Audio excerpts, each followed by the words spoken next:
Artists, now that we have an outline of our jar on our black paper, we can know where we can put our fireflies. So we are going to start with a chalk pastel in a yellow color.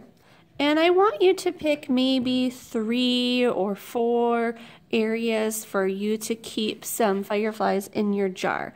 So you're going to start with just a small dot of chalk, and then you're going to use one finger to smooth that chalk. We want to do maybe 3 to 4 fireflies in your jar. So I am starting with 1 dot of yellow, and I am smearing it to almost look like the glow of the firefly. After you have the glow of your fireflies, I want you to lay your jar back down on your black paper, and now you will be able to draw your fireflies right on top of where you've added that yellow chalk. So the easiest way to draw a firefly is to start with the head. I know that the body of the firefly is usually what glows, so I'm going to put the head a little bit higher, just a circle. The body almost looks like a oval that's kind of wider on the bottom and skinnier on the top. And then right towards the bottom, we've got a line to segment the body.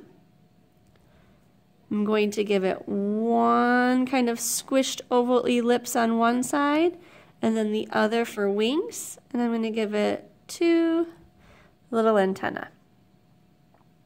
Now notice that my line of my jar goes through that, and that's because remember our jar is supposed to look 3D and transparent. So I'm going to repeat that over here, and I'm going to maybe make my fireflies look like they are flying around, so I'm not going to put them in the same direction. So on this one I'm going to put my head facing down, body, segment, okay, and 2 wings. 1, 2, with 2 antennae. So I've got one more that I'm going to do up here. So circle for the head, body, segment, wings, antenna. Now that we've finished with our fireflies, we are going to take a white crayon and we are going to fill our background with some small white dots. These are going to help us look like we have a starry night in our sky after catching our fireflies.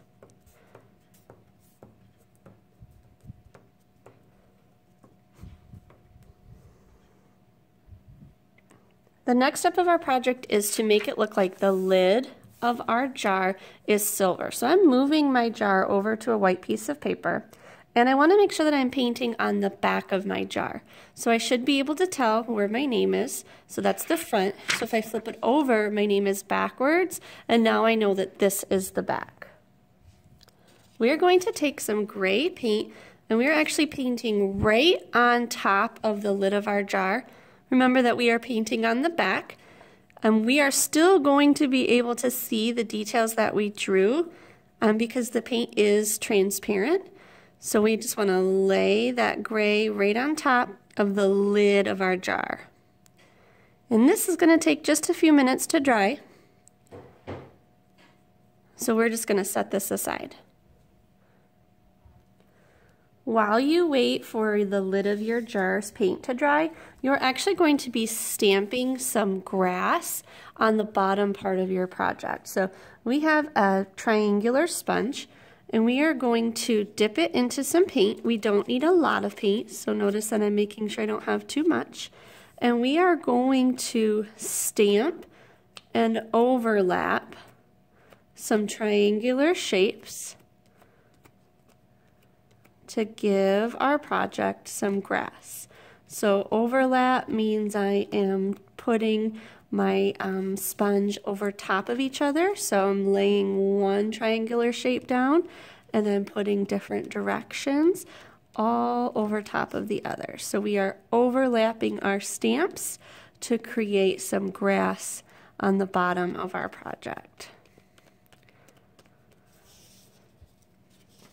Once this dries, we are going to be able to take our jar, and I'm going to be calling you up by table colors, and we will be gluing our jars right onto our black paper with a hot glue gun so that we can have a night sky mixed media project with fireflies in a jar.